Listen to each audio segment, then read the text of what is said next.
Lo que quería comentaros, y sé que muchos de vosotros lo sabéis, pero que me parece que cuando como reguladores nos enfrentamos a regular los productos sanitarios, como estamos hablando de una tirita, una mascarilla, un equipo de cirugía robótica, implantes de cadera, de mama, desfibriladores, test de diagnóstico in vitro, genéticos, de selección terapéutica de pacientes, todas las aplicaciones software de control de diabetes y toda la inteligencia artificial que viene, que la mayoría es producto sanitario, pues es un reto bastante grande, como veis. Y es muy difícil y variado el mundo de los productos sanitarios. Mis compañeros de comunicación, cuando nos vienen a preguntar algo, siempre me dicen, ya estamos con los grises de productos sanitarios porque siempre es un sí, pero. Que también me parece importante saber aquí, que muchos probablemente lo sabéis, en la agencia nosotros autorizamos y evaluamos los medicamentos, pero los productos sanitarios no.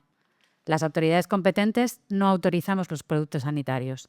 Los productos sanitarios tienen un marcado CE, que lo emiten organismos notificados, que son organismos terceros, y no en todos los casos de productos sanitarios. Por lo tanto, como agencia, nosotros tenemos todas las labores en investigaciones clínicas y luego una vez que el producto llega en el mercado. Pero la parte de la evaluación, igual que en medicamentos, nosotros no la vemos. Y me parece también importante ver estas diferencias. Y en una diapositiva os cuento cómo se hace esa certificación. En productos sanitarios y en diagnóstico in vitro están divididos en clases de riesgo. La clase 1 o la clase A son las de bajo riesgo, pues como puede ser esa jeringuilla que no es estéril o esa mascarilla. Y clase 2A, 2B y 3 ya sabéis que son pues, las de más riesgo. Y en IVD ha cambiado la regulación, la clasificación, y es clase A, B, C y D. Los D, por ejemplo, pues son de análisis de grupos sanguíneos, de VIH, hepatitis, esos son los de mayor riesgo. Pues como veis, en la parte de clase 1 y clase A, ni siquiera hay un organismo notificado que lo certifique. Es autocertificación por el fabricante.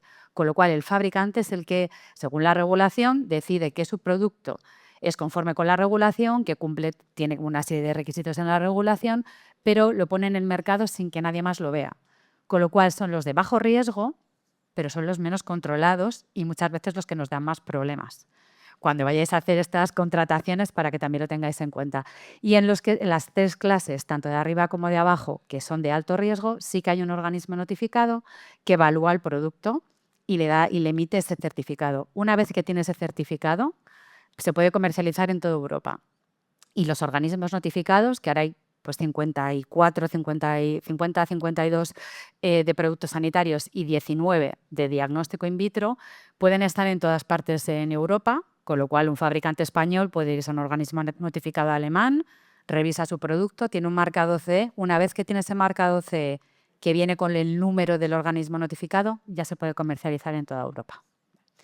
Eran 4 aspectos básicos, pero para que estuviéramos todos en la misma línea.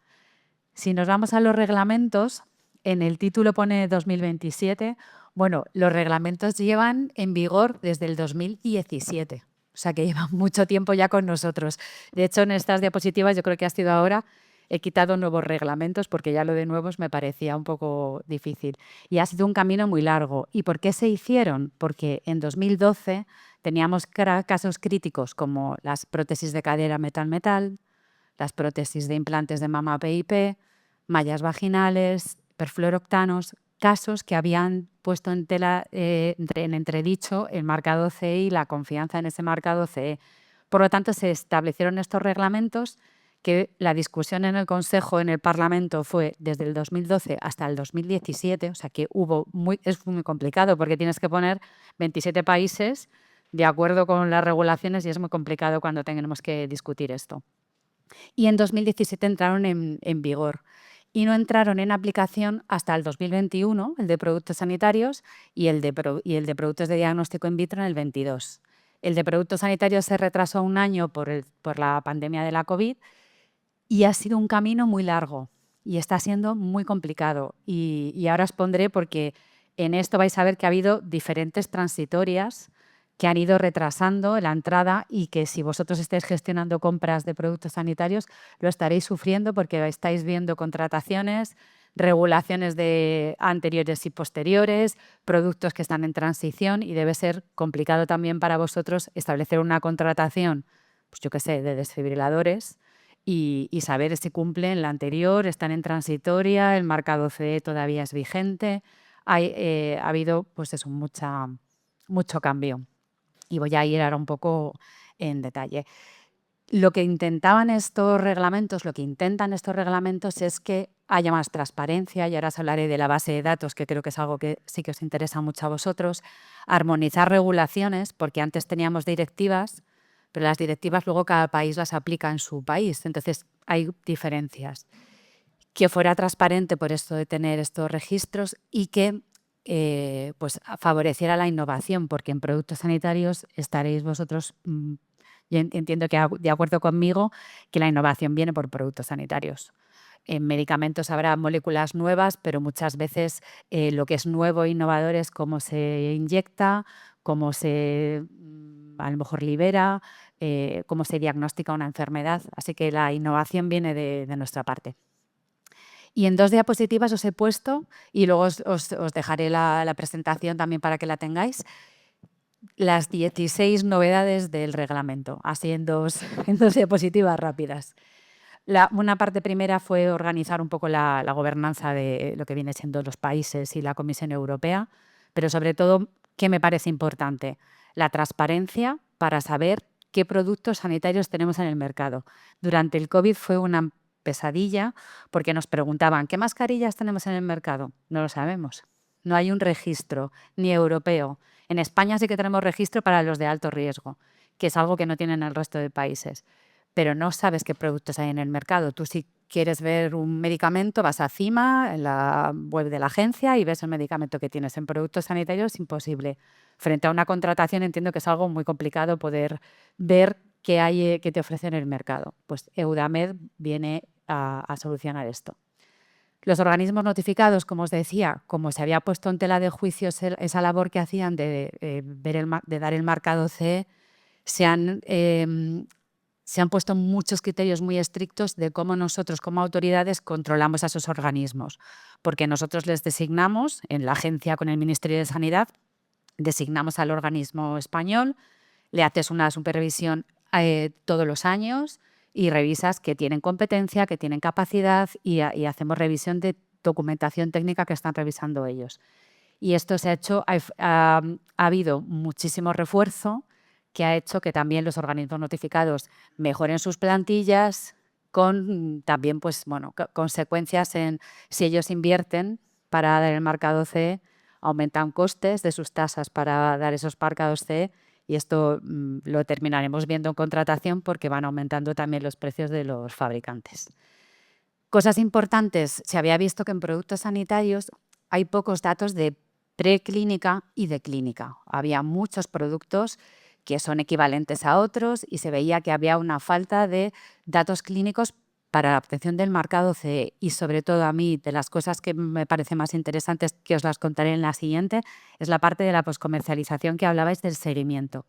Es súper importante cuando llega el producto al mercado que podamos hacer un seguimiento de si funciona bien o no funciona mal. Cosas adicionales que también hemos puesto, las tarjetas de implante, que en España ya estaban para determinados productos, es obligatorio que el paciente se lleve su tarjeta de implantación y esto se ha puesto a nivel europeo. Entonces hay todos los productos implantables, y os los pondré, excepto pues, las grapas o cosas más pequeñas, el paciente tiene que llevar su tarjeta de implante con la información de su implante. Se han creado laboratorios de referencia y paneles de expertos para que ayuden tanto a los profesionales sanitarios como a las autoridades competentes, a los organismos, para sobre todo cosas innovadoras. Y otra actividad que hemos tenido es el reprocesamiento de productos de un solo uso, que esto fue una discusión horrible, no se llegó a nada, se dejó un artículo en el que dijo cada país que haga un poco lo que le parezca y ahora os cuento lo que hemos hecho en España. Las siguientes novedades, sobre todo, clasificación del software. Ahora todo viene con un software. Los software estaban en la clase 1 de autocertificación, así que la mayoría de los softwares que teníamos no llevaban una revisión de un organismo notificado y era una autocertificación del fabricante.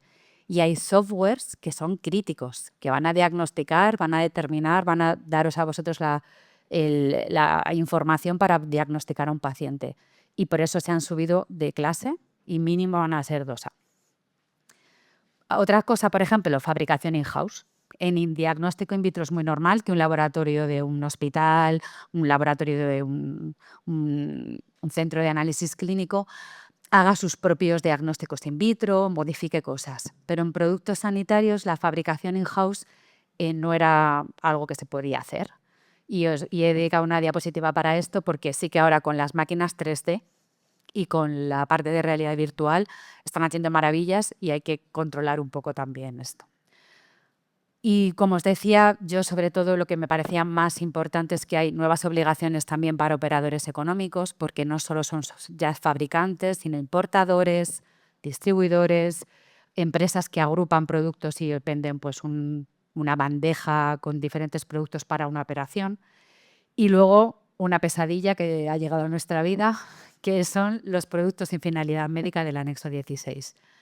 Que son productos que son iguales que productos sanitarios, pues por ejemplo, las lentes de contacto de colores que hemos tenido ahora para Halloween, implantes de mama estéticos, implantes de relleno, que como estamos en esta vida en la que no hacemos más que cambiarnos la cara, pues hay muchísimo trabajo en este tipo de cosas.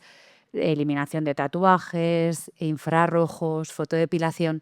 Todos estos productos no son productos sanitarios, pero son muy similares a productos sanitarios que tienen finalidad médica, porque un láser de fotodepilación es igual que un láser para un tratamiento de algo de dermatología.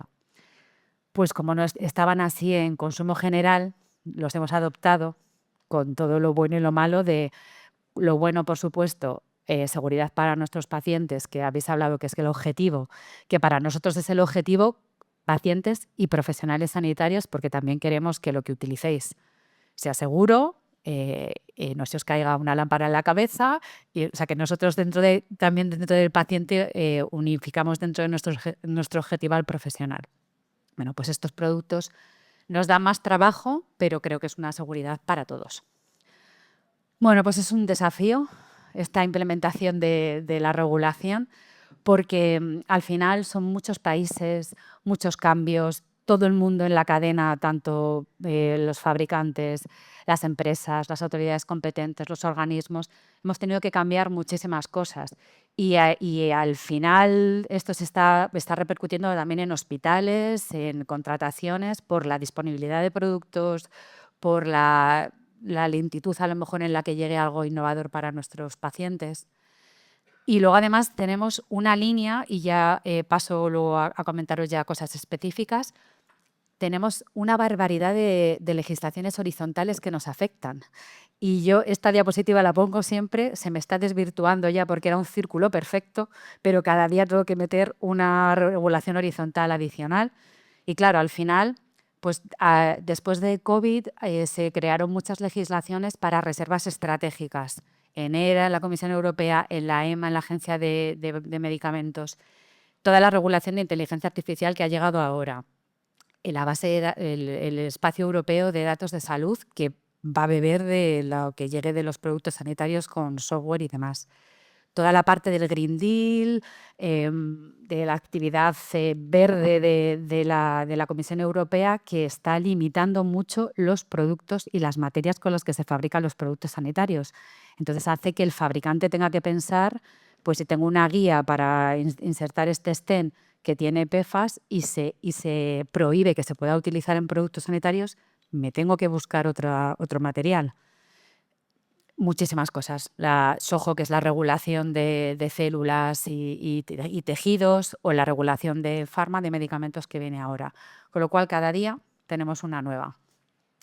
Y vuelvo para acabar este bloque con la diapositiva que teníamos al principio, en el que os comentaba, ¿os acordáis que ha habido muchas transitorias? Porque desde que entraron en vigor en el 21 y en el 22, los diferentes reglamentos, los organismos notificados no llegaban a dar todos los marcados CES porque tenían que revisar todos los productos que había en el mercado.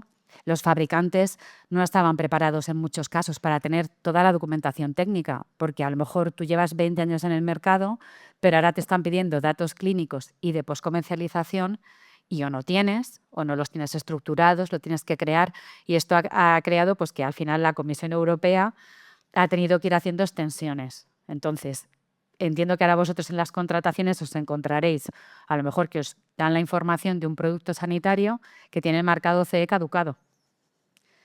Y porque está en transitoria, se le ha caducado el marcado CE, pero a lo mejor es, pues imaginaos, por un clase 3 implantable, que puede estar en esta transitoria hasta diciembre de 2027. Tiene que tener un contrato con el organismo notificado, tiene que estar en el proceso de la transición, pero el marcado CE, el papelito del marcado CE, está caducado. Entonces es muy complicado y nos está llevando muchísimo a las autoridades competentes que explicar tanto a contrataciones en hospitales, comunidades autónomas, como a terceros países que les lleguen productos de exportación en el que el producto se puede comercializar en Europa, pero como todos los documentos que a ti te aseguran que el producto está bien, están caducados, pero están en esta parte de transitorias. Entonces, en este caso, pues es importante que tengan el contrato con el organismo notificado y que estén en el proceso de la certificación, ¿vale? Esto os queda para una hora hablando de transitorias, pero para que sepáis que existe esa posibilidad y que os tienen que dar toda la información que asegure que están en ese proceso hacia la certificación. Y encima os vengo a complicar un poco más la vida porque la Comisión Europea está ahora, van a proponer un cambio regulatorio que va a ser importante para intentar mejorar, pues están intentando, la veréis hoy de las noticias, que Europa sea competitiva, reducir las cargas administrativas, estamos perdiendo un poco de fuerza a nivel de otros mercados. Entonces quieren reducir un poco las cargas administrativas que la regulación europea ha puesto y en diciembre sale un nuevo reglamento, un cambio en los reglamentos de productos sanitarios para que puedan estar en el mercado con menos datos clínicos, para tecnologías que sean muy, muy novedosas, para que no tengamos que esperar a lo mejor lo que tarda un certificado de marcado CE, diferentes cosas para que vaya un poco más rápido y podamos tener productos en el mercado antes. Así que a lo mejor el año que viene estamos aquí y os estoy contando los cambios que ha habido. Y a nivel nacional, los reglamentos son, tal cual salen en Europa, son de obligado cumplimiento para los 27 países. Pero hay determinadas cosas, como os decía, del reprocesamiento, alguna cosa que dejan a los países a nivel nacional. Entonces, esta es una diapositiva también que os dejo, porque aquí está todo lo que viene en el Real Decreto un poco específico. Y luego os voy a contar solo 2 o 3 cosas. Aquí en España sí que quiero que sepáis que es importante que todos los fabricantes, importadores, reprocesadores y agrupadores españoles localizados aquí en España pasan una auditoría específica de la agencia antes de empezar la actividad. Eso no pasa en el resto de países. En el resto de países, un fabricante de marcapasos empieza a crear marcapasos, empieza a implantarlos con su marcado CE, pero el país no le hace una inspección, las van haciendo después. Nosotros, antes de que empiece una fábrica o un esterilizador o un agrupador a actuar, van con una inspección de la agencia. Y sí que os quiero contar 2 cosas importantes de la fabricación in-house, que a lo mejor lo habéis oído mucho. Y es una fabricación muy, muy excepcional. Solo se puede hacer en hospitales, fabricado en el mismo centro sanitario, que no se puede subcontratar a un externo, no se pueden transferir a otra entidad y es para un grupo de pacientes muy, muy específico y cuando no hay alternativas comerciales. Entonces, el in-house está pensado para cosas que no hay comerciales, que tú necesitas para una población específica de tu centro sanitario y que vas a poder, pues en máquina 3D. Ahora mismo hay guías ya que son por realidad virtual, que las utilizan directamente los cirujanos encima del paciente, que es un holograma que tiene la guía y utiliza el traumatólogo el instrumental para poder hacer los agujeros donde vaya a tener que poner el implante o donde tenga que cortar.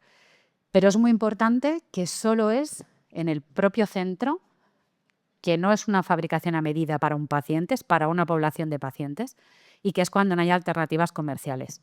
Porque hemos tenido casos en los que, Dios mío, con una máquina de 3D, pues se nos ponían a hacer, yo qué sé, prótesis de cadera, de todo. Entonces, bueno, y en España no se puede hacer en implantes ni en clases 3.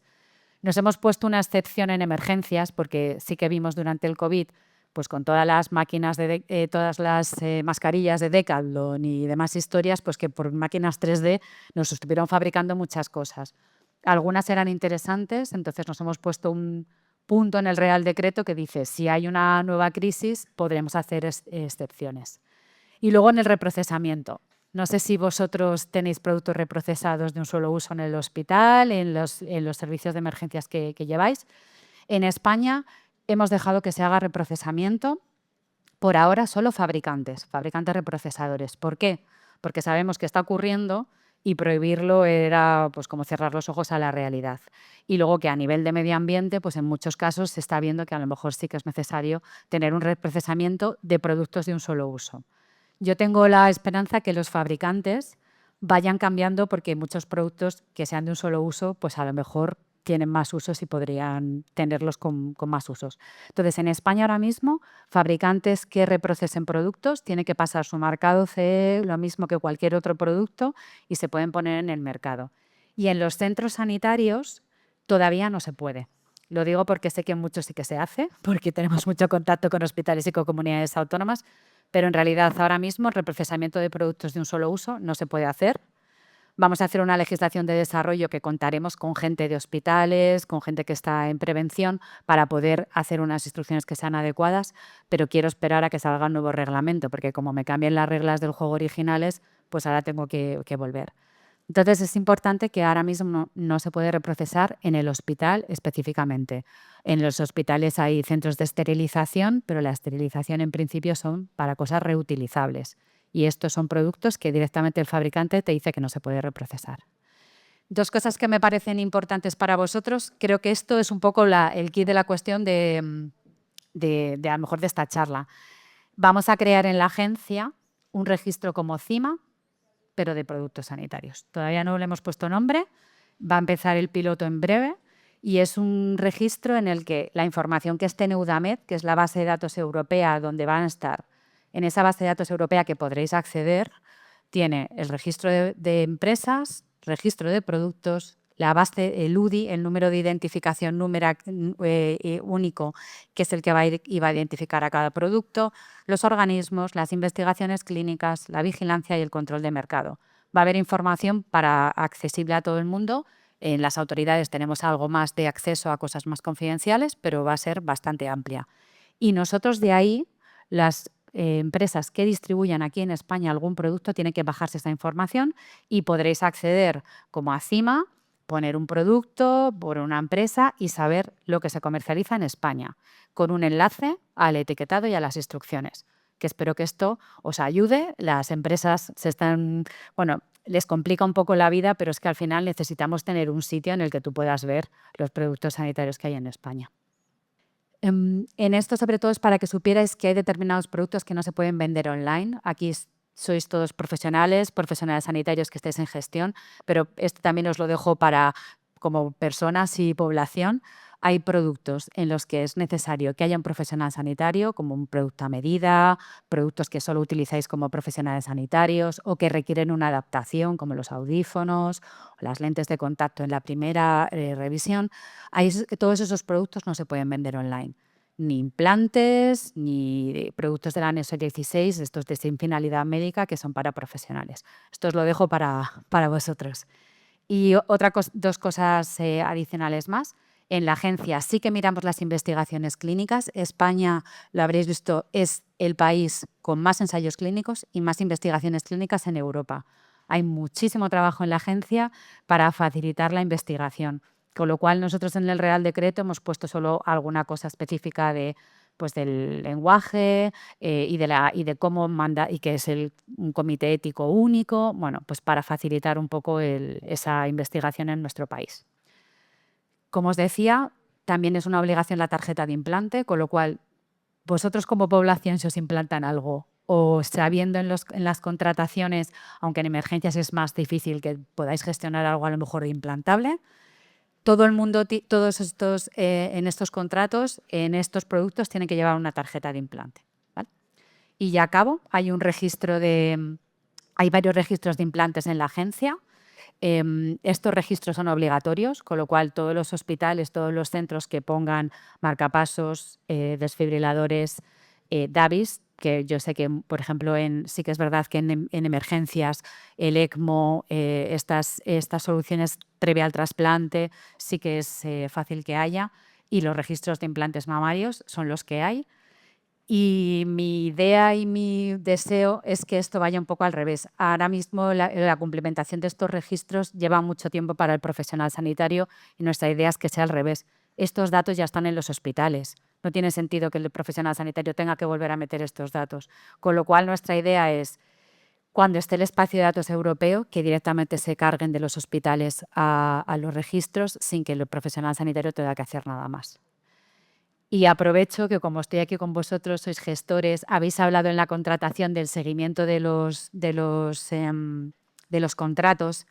Para nosotros lo más importante, como no certificamos los productos, cuando el producto llega, ha tenido una investigación clínica que es muy ideal, en condiciones ideales, lo que nosotros necesitamos es el feedback vuestro. Nosotros estamos aquí, me habéis puesto hoy cara de la agencia.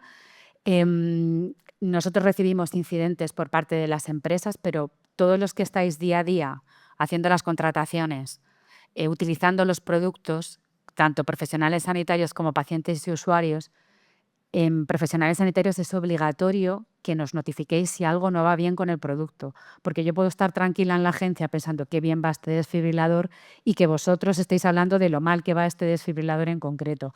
Pues sí que es importante que tengamos esa conexión, que tengáis nuestros datos. Notifica PS es como notifica RAM, es donde se notifican los casos que hay de algún problema que tengáis con un producto. Y es el dato del centro y el dato del producto. Nos podéis adjuntar la historia o lo que queráis. Es muy rápida la notificación, está en la página de la agencia donde todos los notificas y es muy importante tener ese feedback con vosotros. Este es el Real Decreto de Productos de in vitro. Es del 2025, acaba de salir, está, vamos, reciente del horno, nos ha costado, pero no me voy a dedicar, es la última diapositiva porque lo que os quiero comentar sobre todo en este caso ha sido lo más importante, ha sido los test genéticos, la fabricación in-house para controlarlo, porque es verdad que de toda la vida se hace, pero es importante que se haga bien, porque al final el diagnóstico in vitro se utiliza todos los días en los centros sanitarios. Hemos quitado el autodiagnóstico, la prescripción, con lo cual podéis ir y comprar en las farmacias en la prescripción médica productos de autodiagnóstico, que es importante pues, para VIH, para el COVID, para la gripe.